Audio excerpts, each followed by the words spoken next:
Oi, gente, tudo bem? Bom dia, boa tarde, boa noite. Hoje eu vou gravar uma aulinha aqui. Vai ser a primeira de uma sequência de duas aulas e o assunto vai ser segurança e saúde no trabalho, né? Mesclado aí com a parte de canteiro de obra e trabalho em altura. São três assuntos aí bem ligados e fica difícil trabalhar em separado, então nós vamos trabalhar com eles aí, né? Juntos aí. Em primeiro lugar, vou trocar uma ideia com vocês sobre as NRs, normas regulamentadoras e tal. Elas são do Ministério do Trabalho e Emprego, estão disponíveis gratuitamente na internet, www.gov.br, e diferente da NBR e das NBRs, né, elas não são pagas, tá? Vou falar um bocado dessas normas que tratam de segurança, né, no trabalho de uma maneira geral, não só na construção civil, mas eu vou focar mais nas normas que interessam no nosso caso aqui da construção civil, tá? Vou falar um pouco da parte de capacitação, treinamento dos funcionários, tal, parte de ergonomia, os EPIs, equipamentos de proteção individuais, EPCs, equipamentos de proteção coletiva, sinalização de segurança, tá? Vou trocar uma ideia com vocês aqui de área de vivência, instalações elétricas, escadas, rampas, passarelas, máquinas, equipamentos, ferramentas, movimentação e transporte de materiais e pessoas, tá? Segurança e saúde nos espaços confinados, fundações, escavações, desmonte de rocha, tá? Andames e plataformas de trabalho, medida de proteção contra queda e altura, tá? Vou falar um pouco aqui de algo que já não é muito dessas normas, que é o plano de movimentação de carga, RIG, né? O plano de RIG. E por último, eu vou juntar tudo que a gente tiver conversado para falar do projeto do canteiro de obra, que existe sim um projeto para o canteiro de obra, e o mapa de risco, que é o projeto do canteiro de obra, indicando quais os riscos os colaboradores estão submetidos naquela região, naquela atividade, e por aí vai, tá? Nós vamos conversar isso daí, então nós vamos, já vou adiantar para vocês aqui, até aproveitando, seguir essas figuras aí da direita, que vocês estão vendo. Sempre, vamos supor, vai iniciar uma obra, antes de iniciar da obra, existe uma conversa entre os grupos de pessoas envolvidos, né, médico do trabalho, engenheiro de segurança, técnico de segurança, os próprios funcionários vão estar envolvidos, a questão da CIPA, os empregadores, tal, todas vão ser analisadas sob a lente dessa legislação que a gente está falando e vai ser produzido um conjunto de documentos, né, que serão o direcionamento em termos de segurança do trabalho, em termos do canteiro de obra, para o início daquela obra. No início da obra, assim como ao longo da obra, quando chegar alguma pessoa que não tá desde o começo, tal, tem toda uma questão de capacitação, de treinamento, né? Tanto treinamento teórico quanto treinamento prático, tá? Depois disso é montado o canteiro de obras, né? No canteiro de obras, ao longo da obra, né? Ele já é sempre preparado para essa questão de segurança, que foi elaborado em conjunto, né? Foi passado aos funcionários como parte da capacitação, e o canteiro de obras vai ter isso, tem que ter os EPIs, né, os equipamentos de proteção coletiva, sinalização, área de vivência, restaurante, dormitório e por aí vai, tá? Ao longo do trabalho, vai ter toda uma fiscalização de segurança para ver se os funcionários estão trabalhando de maneira adequada, com segurança e tal, né? E também tem uma fiscalização externa para ver se essas condições de trabalho são garantidas aos funcionários, tá? Nós vamos trocar uma ideia sobre isso aí de modo geral a partir de agora, só lembrando que os produtos, marcas e empresas são citados nessa apresentação apenas como exemplos e fontes de informação, não são indicação, referência ou preferência do autor. E os sites indicados foram acessados de 1 de abril a 15 de abril de 2021, caso não informado, beleza? Bom, continuando aqui, aqui eu tenho um resumo das NRs, né, das normas regulamentadoras e tal. Nós vamos trabalhar com algumas até que eu coloquei mais colorido aqui, disposições gerais, serviços especializados em engenharia e segurança e medicina do trabalho, que é o SESMIT, é a parte de medicina do trabalho mesmo. Vamos trocar uma ideia da NR06, equipamento de proteção individual, a NR10, segurança de instalações, serviço de eletricidade, NR17, ergonomia, e a NR18 é uma que é específica para a construção civil. Nós vamos, né, falar de outras NRs que se aplicam também à construção civil, mas a NR18 é específica. Condições de segurança e saúde no trabalho na indústria da construção civil. Tem uma nova redação agora, a partir de 2021, tá? Eu vou explicar para vocês algumas modificações ao longo do trabalho e tal. Nós temos também NR26, sinalização de segurança, NR33, segurança em espaços confinados, e NR35, muito importante, aí, trabalho em altura, beleza? Bom, continuando aqui, ó, seguindo a ordem aqui, eu vou falar um pouco de programa de gerenciamento de riscos, o PGR, tá? E esse PGR, na realidade, ele substituiu o PPRA, tá? Ele vai ser, a partir de agora, começando agora em 2021, um documento bem mais geral, tá? E ele continua com o que tinha no PPRA e vai ser adicionado a ele as prevenções com relação aos acidentes, tá?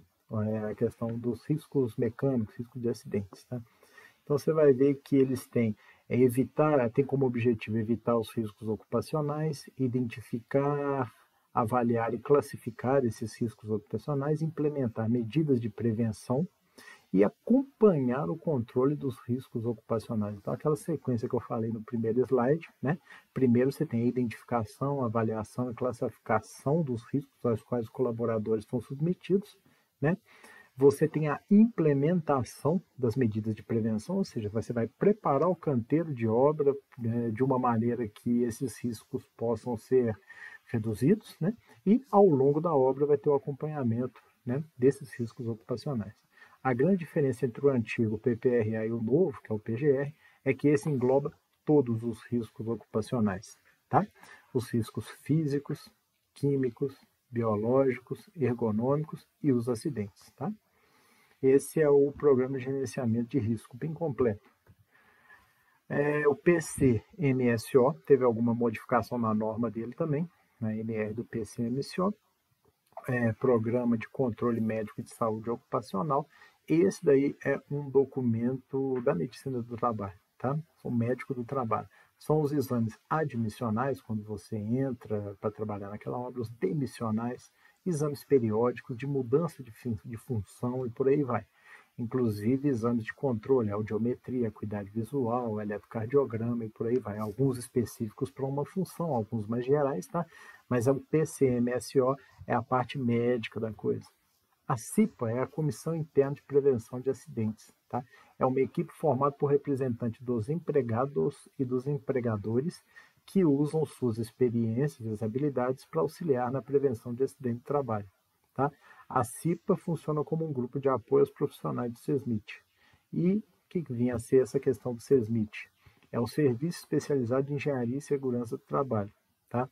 É um sistema composto pelo grupo da medicina, pela parte de segurança do trabalho, e esse SESMIT, junto com a CIPA, eles vão trabalhar, sendo que tem representação aí da parte de segurança, da parte de medicina, da parte do empregador, da parte do colaborador. É um grupo, e esse grupo ele vai trabalhar em conjunto, né, a maneira mais integrada possível para eliminar os riscos, né, no ambiente de trabalho.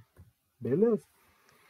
Quanto à questão do risco, eu acho que quando se trabalha nisso daí, eu vou até falar alguma coisa agora que é inerente, inclusive, ao projetista da área civil. Tá? Ele tem que saber que determinado tipo de serviço que ele vai fazer gera mais risco. Tá? Para isso, eu vou colocar aqui, ó, essa questão da hierarquia de controle de riscos. Né? A gente tem a eliminação, substituição, os controles de engenharia e por aí vai.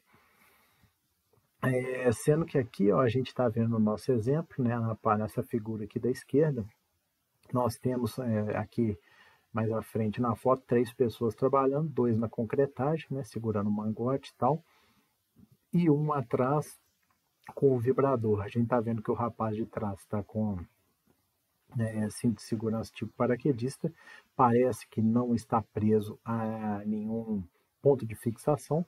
Os da frente nós temos um aqui parece também com cinto de segurança, o outro sem, né? Ou seja, é um trabalho em altura, Parece que eles não estão seguindo muito a regra. A gente vê, inclusive, ferragem sem proteção na ponta, a gente vê uma certa avacalhação aqui no piso, que não é recomendado e tal.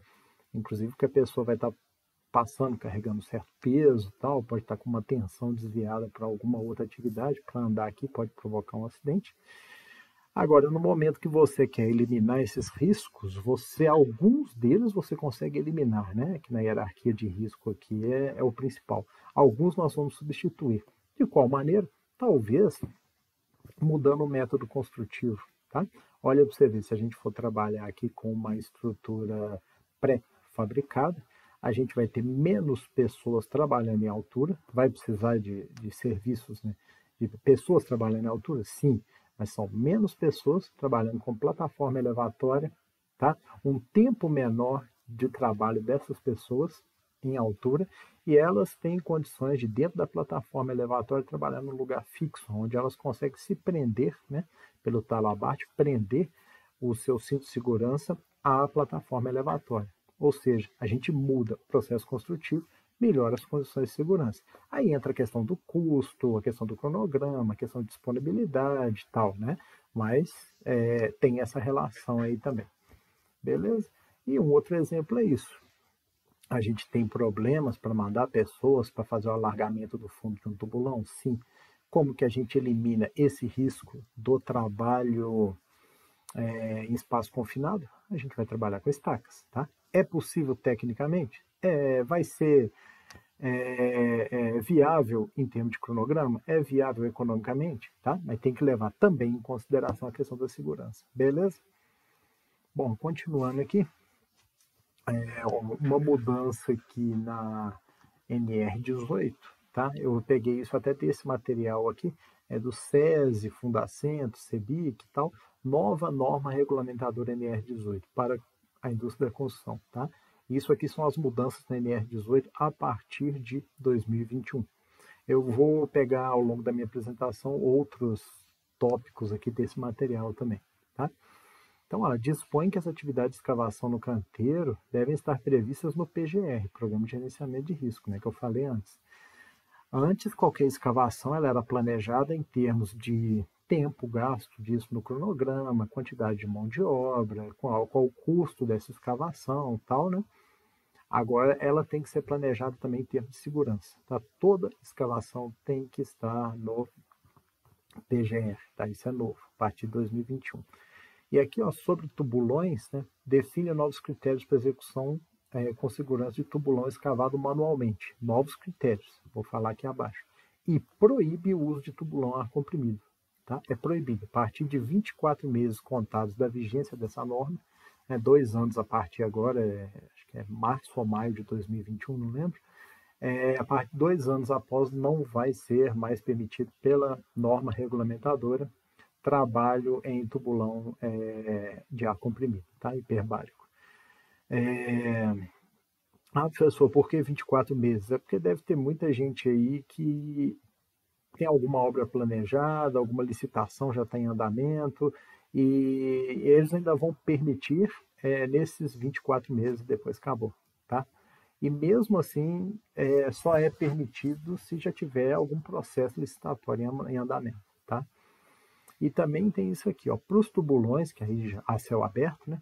Que esses já são permitidos de trabalhar, impõe a obrigatoriedade do encamisamento, que obviamente encarece o tubulão, o fuste mínimo de 90 centímetros, tá? Fazendo uma observação aqui, a norma de fundações fala que é 70. A antiga NR18 falava 80 centímetros. Agora a NR18 passa para 90. Mais largo, diâmetro maior, o que gera mais escavação e o que encarece mais ainda um volume maior de concreto, né? Porque o fuste do tubulão fica mais largo, tá? Então, olha lá, o funcionário só pode entrar lá se tiver uma largura de 90 centímetros em encamisamento, tá?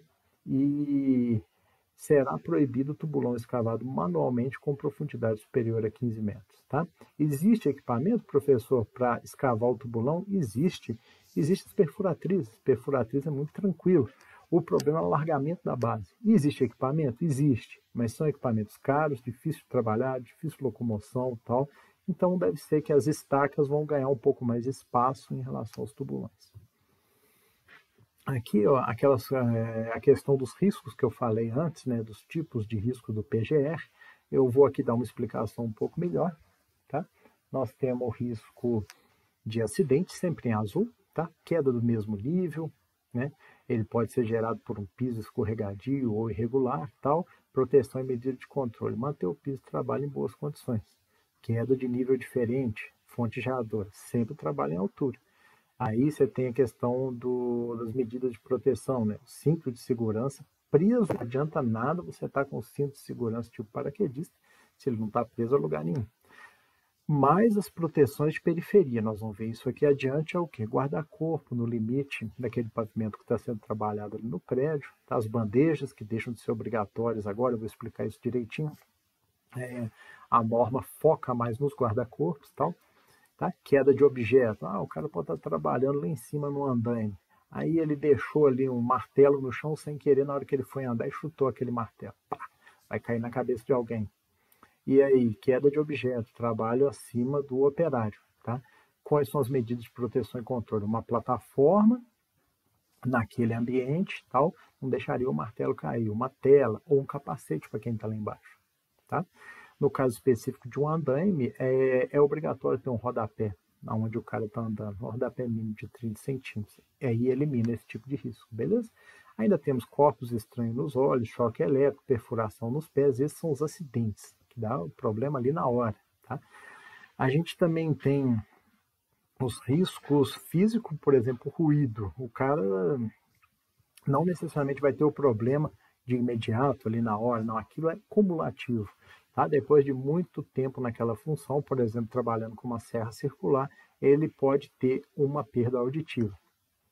Proteção e medida de controle é o protetor auditivo. Ainda dentro dos riscos físicos é a radiação ultravioleta, a fonte geradora é o sol, tá? A gente pode ter problemas de pele e tal, e proteção e medida de controle é o chapéu e o protetor solar. Eu trabalhei no campo com topografia, dei aula de topografia e dependendo da hora que você tiver, dependendo do dia, o sol castiga mesmo, né? Aí uma proteção aí ajuda bastante. Tem também o risco operacional químico, né, que normalmente é representado no mapa de risco em vermelho. Tem os vapores de tinta, solventes, as poeiras, né? Também isso é um problema da questão química e tal. Tem a questão biológica, que é em marrom, agentes patogênicos, né, más condições de refeitório, alojamento e por aí vai e tal. Nós vamos falar um bocado disso. E o risco ergonômico em amarelo, má postura, tá? Fonte geradora, transporte manual de carga é um. O cara pode não necessariamente estar transportando uma carga, ele está sentado de uma maneira incorreta e já tem um risco ergonômico, tá? Usar computador, essa questão toda aí, tá? Então, ou seja, é bem geral essa questão aí. Então, eu acho interessante a gente guardar isso, beleza? Nós temos os riscos, né, chamados de acidente de trabalho e as doenças ocupacionais. Professor, quer dizer que um acidente do trabalho não é considerado doença ocupacional? A consequência dele pode ser sim, tá?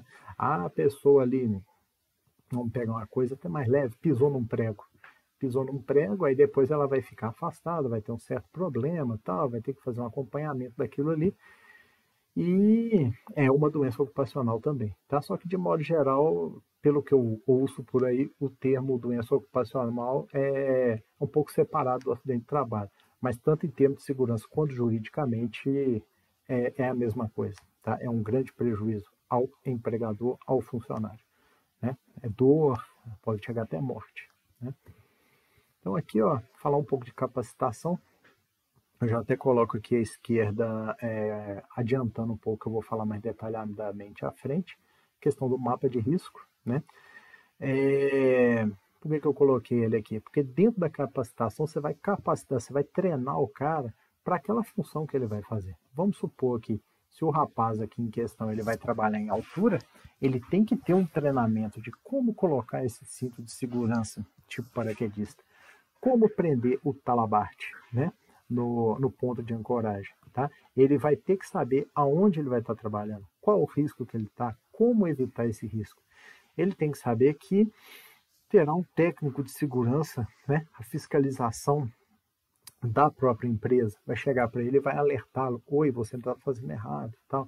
Ele tem que saber que se tiver uma fiscalização externa, aquela empresa dele vai perder, Vamos supor que ele está numa terceirizada aí da Vale, da Samarco, tal. Se chegar um fiscal de segurança da mineradora e vê-lo sem alguma condição de trabalho para a qual ele deveria estar atento a ela, não necessariamente é ele que vai ser prejudicado, é a empresa que ele está trabalhando, tá? Então, ou seja, dentro dessa parte de treinamento, o cara é preparado nesse sentido, né? Ele é treinado, ele vai ser, vão explicar para ele direitinho o que está acontecendo, beleza? No caso, por exemplo, aqui a gente está vendo trabalho em altura. Por exemplo, um treinamento bem mais demorado, tá? Que inclusive na tabela da NR18 corresponde a 80 horas, sendo 40 horas práticas e 40 teóricas, é o operador de grua. O operador de grua ele tem que ter uma noção ali de operação, inspeção diária do equipamento, atuação dos dispositivos de segurança dessa grua, sinalização manual e por comunicação via rádio, tá? Não necessariamente sempre ele vai ter essa comunicação via rádio, às vezes ele está posicionando o equipamento em determinado lugar, o cara tem uma sinalização direita, esquerda, para cima, para baixo, mais devagar, então isolamento das áreas sob carga suspensa, qualquer carga suspensa no canteiro, aquela área tem que ser isolada, tá? Amarração das cargas e por aí vai, beleza? Isso também é uma questão de capacitação. Só falando um pouco de uma capacitação um pouco fora das normas, né, mas não menos importante e não contra as normas, são as capacitações específicas das empresas. Aqui, por exemplo, eu peguei esse detalhe aqui do manual, qualificação e acesso de prestador de serviços e materiais à Gerdau, tá? E lá ele tem para essas questões aqui, ó, a integração de terceiros, é o Programa de Integração de Terceiros, o PIT. Se eu tenho uma prestadora de serviço, vou fazer um serviço lá dentro da Gerdau, elétrica, escavação, obra, o que for, o meu funcionário ele tem que passar pelo PIT, pelo Programa de Integração de Terceiros, tá? E diz o seguinte: todos os colaboradores dos prestadores de serviço e subcontratados que acessam fisicamente as unidades da Gerdau deverão participar de treinamento individual antes do início de suas atividades, tá? O PIT é específico para cada unidade industrial da Gerdau, isto é, o treinamento de integração realizado em uma unidade não tem validade em outra. Ao término de cada integração, o colaborador contratado deverá realizar uma avaliação, cuja aprovação será 70% de acerto. Ou seja, eu tenho um rapaz que vai trabalhar com escavação. Para ele ir trabalhar dentro da Gerdau, ele vai ficar, normalmente, aí eu vou pegar um exemplo aqui, é o padrão 4 horas em um dia, e vai ficar uma manhã inteira ali dentro daquele programa de integração de terceiros. Vai assistir um vídeo, vai receber um treinamento, umas dicas, tal, só depois ele vai poder entrar para trabalhar. Isso é todo dia? Não, uma vez. E de quanto em quanto ele tem que fazer isso? Varia, tá? Da unidade da Gerdau, de empresa para empresa, talvez uma vez por mês, uma vez a cada 2 meses, uma vez a cada 6 meses, mas isso é chamada integração, tá? Isso, toda empresa tem um programa de integração de terceiros, tá? Não necessariamente chama de PIT, mas toda empresa tem. E no caso exclusivo aqui da Gerdau tem uma provinha. O cara vai ter que fazer uma prova, tá? A liberação do acesso às usinas da Gerdau está vinculada à realização e aprovação do PIT, tá? Aí você vê assim, professor, e se o seu funcionário não for aprovado nessa prova da Gerdau, vai perder 4 horas dele, que eu estava pagando, ele ficou lá, e aí? Vou ter que mandar outra pessoa? Mas também não é uma prova tão impossível, né? Eles têm essa questão toda aí. Mas é um tipo de capacitação, vale a pena a gente abordar aqui. Falando aqui um pouco agora de ergonomia, né, que é a NR17, eu até estou mostrando alguma coisa desse manual aqui, é o Manual de Segurança e Saúde do Trabalho, é um PDF, ele é muito bom, ele é bem completo, tal, e tem várias dessas questões aqui que eu estou abordando, tá? Eu vou pegar como exemplo aqui de ergonomia, levantamento manual de carga, né? Aí sempre tem uma indicação, né? No levantamento manual, agachar próximo à carga, mantendo a coluna ereta, os pés afastados e a carga próxima ao tronco, para que a força seja realizada pelas pernas, beleza? Outra coisa aí, com essa questão de ergonomia ainda, orientar para a divisão da carga entre trabalhadores quando o peso for superior a 23 quilos. Aqui a gente está vendo 4 pessoas pegando uma armadura, né? Provavelmente aqui de um pilar. Essa armadura foi montada na central de armaduras e está sendo levada para o local onde ela vai ser concretada. Beleza? Poderia ser levado por uma grua, eles poderiam estar usando um carrinho, não sei o que e tal. Isso varia, tá? Tem lugares que, em alguns momentos, tem que ser carregado mesmo, talvez uma menor distância, um lugar que grua não tem acesso e tal. Estou falando de grua porque essa armadura aí é de obra de grande porte, né? Que normalmente já teria, né, alguns equipamentos mais fortes para carga. Beleza? Quanto à questão dos EPIs, né? Nós vamos falar deles mais ao longo da apresentação, mas basicamente é o protetor auricular, que pode variar, protetor de concha, outros tipos de protetor, devido à função que o cara está exercendo. Máscara, protetor facial, capacete, luvas, óculos, botas e máscaras, né? Máscara, acho que está todo mundo muito fera agora nessa época de Covid aí, né? Tá todo mundo usando máscara. Mas esses são chamados EPIs, tá? Ainda dentro dos EPIs eu gostaria de acrescentar aqui a questão do cinturão tipo paraquedista, né? Que ele é preso por um talabarte. No caso aqui a gente está vendo talabarte duplo, que ele é preso a um ponto de ancoragem por um mosquetão duplo, ou seja, quando o cara precisa se movimentar, levando consigo esses conectores, é um talabarte duplo, porque ele solta o conector e fica sempre com um preso, enquanto ele movimenta um, o outro fica preso, tá?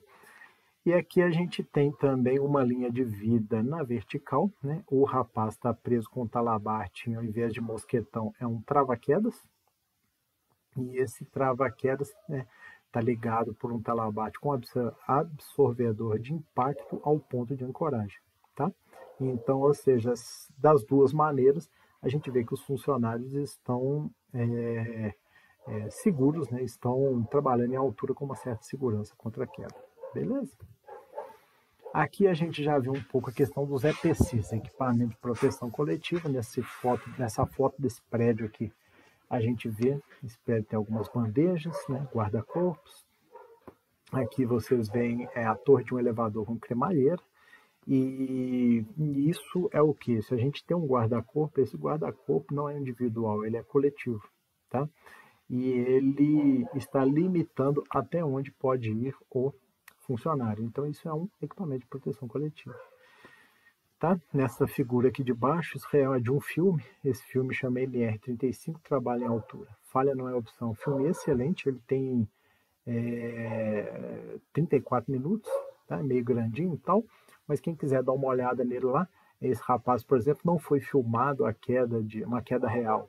É tipo se fosse um dublê, são pessoas explicando ali a função de vários dos sistemas de proteção para trabalho em altura, tá? Aqui vocês estão vendo o rapaz preso pelo cinturão dele, tipo paraquedista, o talabarte prendendo ele numa linha de vida. E tem várias outras simulações, é tudo muito bem explicado. Esse vídeo é muito rico, tá? Esse da NR35, esse aqui da figura de baixo. O de cima é legal também, é uma reportagem e tal, mas eu acho que o de baixo ele é muito completo nesse sentido de trabalho em altura. Nós temos ainda a questão da sinalização de segurança, né?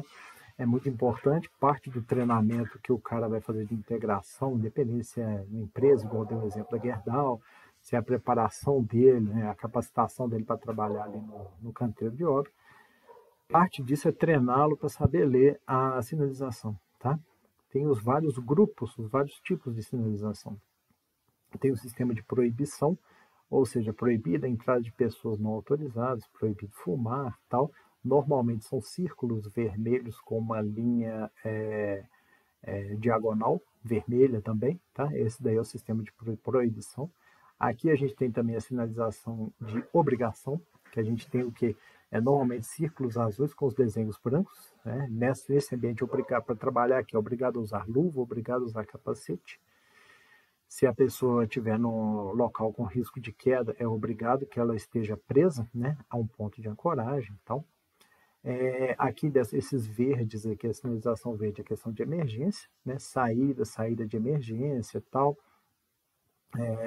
pontos, né, de socorro e por aí vai. Questão vermelha aqui é de incêndio, né? Você vê extintor, quadro elétrico, alarme e tal, e por aí vai.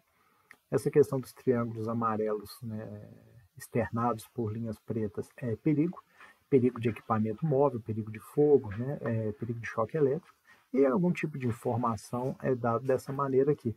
Para onde que fica o refeitório, para onde fica o vestiário, WC, recepção e por aí vai. Beleza? Essa questão dá um resuminho aí da sinalização. Agora nós vamos trocar uma ideia aqui da questão das áreas de vivência e instalações elétricas, tá? As áreas de vivência que eu vou falar primeiro envolve o que? Envolve dormitório, refeitório, vestiário, tá? Ah, professor, toda obra precisa de dormitório? Não, vai precisar de dormitório quando for uma obra mais afastada, né? Tiver um número maior de funcionários. Toda obra precisa de refeitório. Tem tudo isso na NR18, como que é feito, tá? Se for uma quantidade menor de pessoas, pode ser disponibilizado a eles uma área que não necessariamente seja um refeitório, tá? Mas, dependendo do tamanho da obra, pode ser necessário, né, até um centro de atendimento de saúde, né, um enfermeiro full-time ali naquela obra, tá? Dependendo também do tamanho da obra, vai ter necessidade de um técnico de segurança, às vezes 2 técnicos de segurança. Obras bem maiores, até um engenheiro de segurança full-time ali, o tempo inteiro na obra, tá? Isso aí varia. Mas no momento que a obra ou é obrigada a ter uma área de vivência ou se propõe a ter uma área de vivência, existe uma legislação para essa área de vivência. Tá? Os funcionários não podem ficar na precariedade, igual a gente está vendo nessa foto aqui superior à esquerda, não. Tá? Tem soluções para isso, tá? Soluções inclusive já móveis que você chega, coloca ali e tal. Tá? Agora tem que tomar cuidado com a questão dos containers, tá?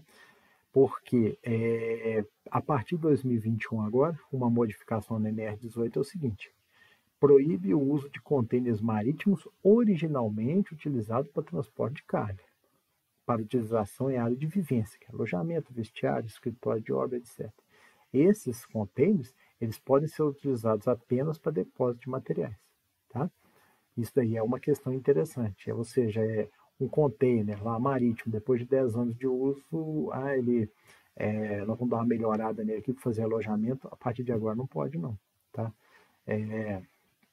Essa modificação ocorreu aí. Agora, tem sistemas novos, né, pré-fabricados, que eles já chegam, são colocados ali e tal, não necessariamente no formato de container, e a tendência é seguir por aí, tá? Agora, precariedade não, né? A questão, por exemplo, que a gente vê, a questão de banheiro também, tá? Tem toda uma norma de higiene, a NR18 é bem detalhada quanto a isso, tal, inclusive seguindo, né, aquela questão do risco marrom, que é os agentes patogênicos, tal, ela exige toda aí uma questão de organização, de higiene, separação, né? É bem interessante isso, tá? É evitado, e a fiscalização fica muito ligada nisso, tá? Precariedade tem que ser evitada ao máximo, né? Aqui vocês veem também umas áreas de vivência que até foram colocadas aí no Mato Grosso e tal, que os trabalhadores nem tinham água para dormir, bebiam água de poço artesiano. Bom, a questão do poço artesiano é um pouco relativa, porque se foi feito um exame químico daquela água e aquela água se mostrou como potável é uma coisa, mas se não foi feito o exame químico aí é problema, né? Você não pode beber qualquer água de poço artesiano, tá? Aí você vê que, por exemplo, nessa reportagem que os trabalhadores não tinham cama para dormir, os funcionários não tinham registro em carteira de trabalho, não tinham água potável, não tinha refeitório, banheiro de terra batida, desprovido de descarga e tal, ou seja, é uma certa precariedade, né, que a NR18 não permite. Ainda falando de área de vivência, aqui a gente tem esse desenho aqui que explica a questão, por exemplo, de refeitório, né? Ventilação, iluminação, pode ser natural ou artificial, de preferência natural, né, se estiver durante o dia. Atender o aquecimento dos alimentos. Tem funcionário que pode levar o alimento dele, precisa aquecer e tal. Lavatório próximo ao refeitório é necessário, um pé direito mínimo de 2,80, lixeiras, né? O refeitório entre paredes e pisos, né, de concreto ou cimentado. O refeitório não pode ser no subsolo, porões e nem ter ligação direta com o sanitário. Isso é uma coisa que dá muito problema por aí. O refeitório não pode ter ligação direta com o sanitário, tá? Porque é uma questão biológica, uma questão de higiene. Tem que ter disponível um bebedouro ou água filtrada e mesas, né, também e tal, em quantidade de assentos suficientes, beleza? Agora falando um pouco da parte de instalações elétricas, né, a gente vê o seguinte: evitar gambiarra. Aqui à esquerda a gente vê um quadro, né, pedir para dar problema, é um quadro com revestimento de madeira, sem isolação, cheio de gambiarra, fiação que ninguém sabe de onde vem nem para onde vai. É meio complicado esse sistema, a tendência é ser abolido o escanteio de obra. Na fiscalização, essa obra seria parada aí de imediato por conta de um canteiro, de um quadro gambiarrado igual esse aí. Já à direita, não. Vocês veem que nós já temos aqui um sistema, né, com um quadro padrão, um quadro padronizado e tal. A gente já tem os disjuntores, as alimentações, o disjuntor geral, os barramentos e tal, ou seja, já é um sistema mais organizado, nomenclatura e tal, né? É uma questão bem diferente. Aqui a gente vê também algumas coisas que a gente vê muito por aí, né, na figura superior aqui à esquerda, a gente vê um sistema de distribuição, tem um sistema de alarme aqui, é difícil até entender o que está acontecendo aqui, tá? E no serviço da direita, aqui na figura da direita também, é um negócio bem complexo. É um quadro que eles fizeram para, a partir daí, serem ligados vários equipamentos. Esse é o grande problema na obra. Tá? Eu preciso ligar vários equipamentos em vários lugares. Tá? Como que a gente pode fazer para levar fiação para todos esses equipamentos? Uma solução que tem surgido cada vez mais é o chamado quadro robô. Porque o quadro robô, a gente tem a alimentação dele aqui. Claro que vai ser uma fiação, digamos aí, trifásica, com uma bitola maior, a alimentação dele. Então eu preciso levar do quadro geral da obra até ele digamos, um cabo, né? Uma fiação trifásica, tá? Vamos supor que eu tenha um cabo trifásico aqui, eu chego já e faço a conexão dele. E aí por dentro tem a distribuição, tá? Para eu ter o eletricista poder fazer uma programação de quais são as saídas que eu vou ter, monofásica, trifásica, bifásica, tá? E a partir daí a pessoa vem e liga o equipamento dela nesse quadro robô. Então esse quadro robô ele pode ser distribuído 1, 2, 3 em alguns pontos da obra e quem estiver trabalhando naquela região ele tem acesso à energia desse quadro robô. Tá? Não precisa de ficar puxando extensão, fazendo gambiarra, faz isso, faz aquilo. Isso daí é uma questão de organização que tem ganho muito espaço nos canteiros de obra por aí, beleza? Outra coisa que a gente fala é escadas, rampas, passarelas, né? A gente tem a questão das escadas aqui. Aqui eu até coloco essa figura, tá? Tem uma especificação, por exemplo, piso 25 a 30 centímetros, espelho 15 a 18 centímetros. É mais ou menos o que a gente tem na arquitetura para as escadas mesmo, né? A gente tem que ter o corrimão, guarda-corpo, né? Um pequeno rodapé. Dependendo da altura da escada, a gente tem que ter um platô aqui no meio para que não fique aquela escada eterna, subindo, subindo, subindo. Não, tem que ter aqui um plano, um trecho dela, um patamar que seja plano, tal, para descansar um bocado. E isso daí, no caso, quando a gente tem escadas com pisos e espelhos. Quando a gente estiver falando tipo escada de pintor aqui, tem vários cuidados também. Ela tem que ser amarrada na parte superior da onde o cara vai chegar. Tem que ter um trecho da escada acima, né, passando acima da onde o cara vai ficar, tá? Ele não poderia estar levando esse peso aqui, essa lata de tinta. Ele deveria subir sozinho, tá? E depois puxar essa lata por uma corda, alguma coisa, com alguém ajudando ele e tal.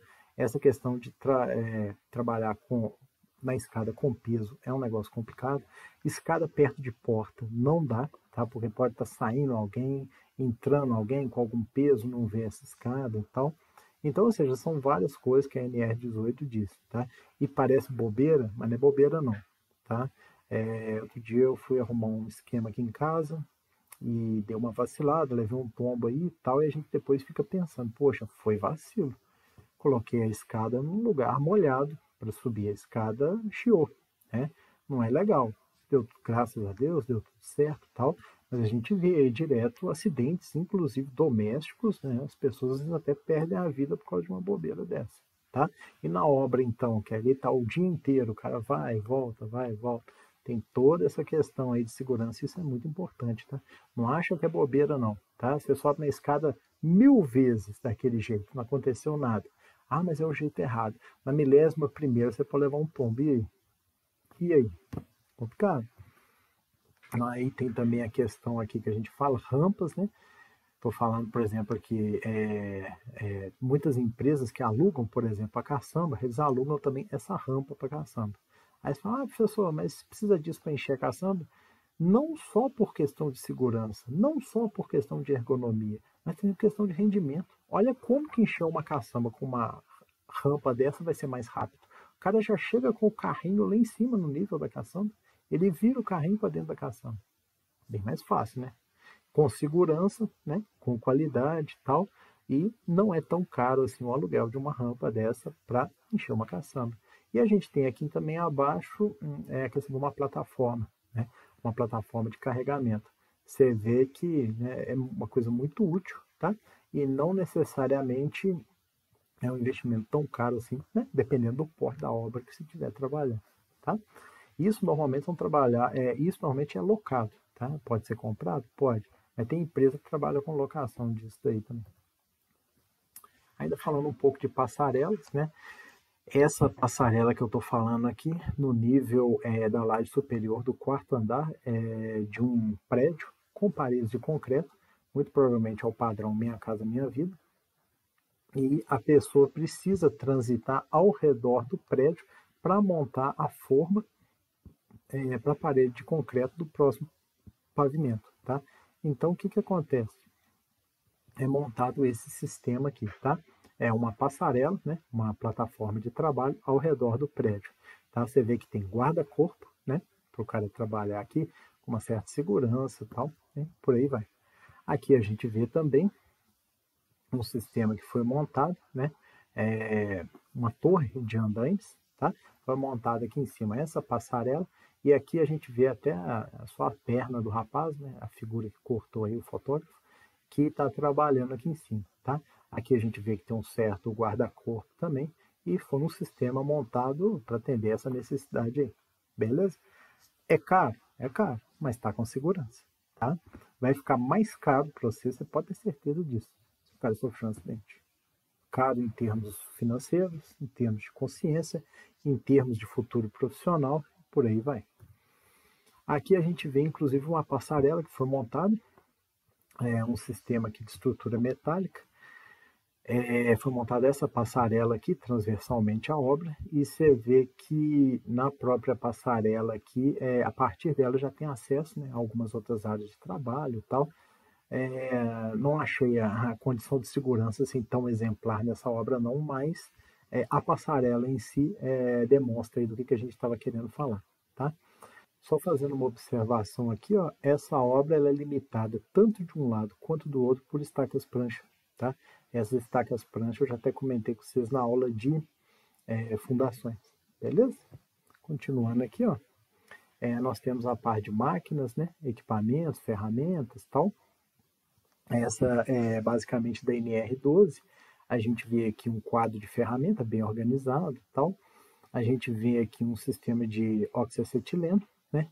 A gente vê uma empilhadeira, uma serra, tá? E uma betoneira. Todos de uma maneira, de maneiras diferentes têm o seu risco, tá?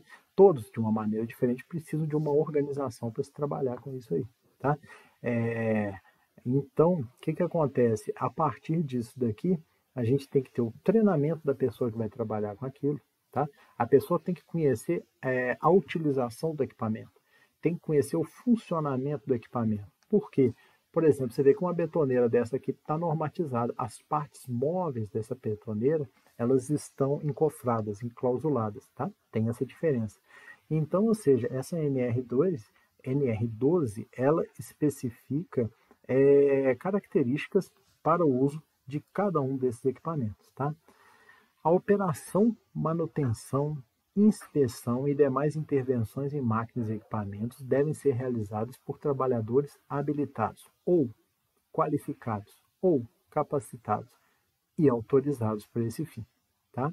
É, Os trabalhadores envolvidos na operação, manutenção, inspeção e demais intervenções em máquinas e equipamentos devem receber capacitação providenciada pelo empregador e compatível com suas funções, tá? Que aborde os riscos a que estão expostos e as medidas de proteção existentes e necessárias, nos termos das NRs, tá? Para a prevenção de acidentes e doenças, beleza? Então, ou seja, essa questão tem que ter um mínimo treinamento para cada um, tá? Ah, professor, mas lidar com uma betoneira é muito simples. Sim, é muito simples, mas talvez não seja simples para todo mundo e algumas questões de segurança é bom sempre a gente estar reforçando, tá? O principal dela é com o equipamento em si, que você vê que não tem partes móveis, a gente não está vendo o motor, não está vendo a cremalheira, isso é uma grande vantagem, tá? E outras questões para a pessoa trabalhar com ela sempre com a roda travada.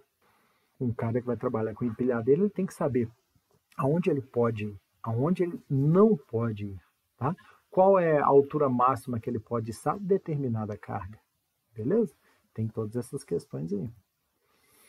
Ainda dentro dessa parte de máquinas, equipamento e ferramenta, aí eu falo um pouco aí da questão do almoxarifado, né? Almoxarifado, muita gente, almoxarifado tem que ser bagunçado mesmo. Tem não? Tem não. Almoxarifado é um negócio que dá para ser organizado, dá para fazer um trem legal ali, organizado e tal, tá?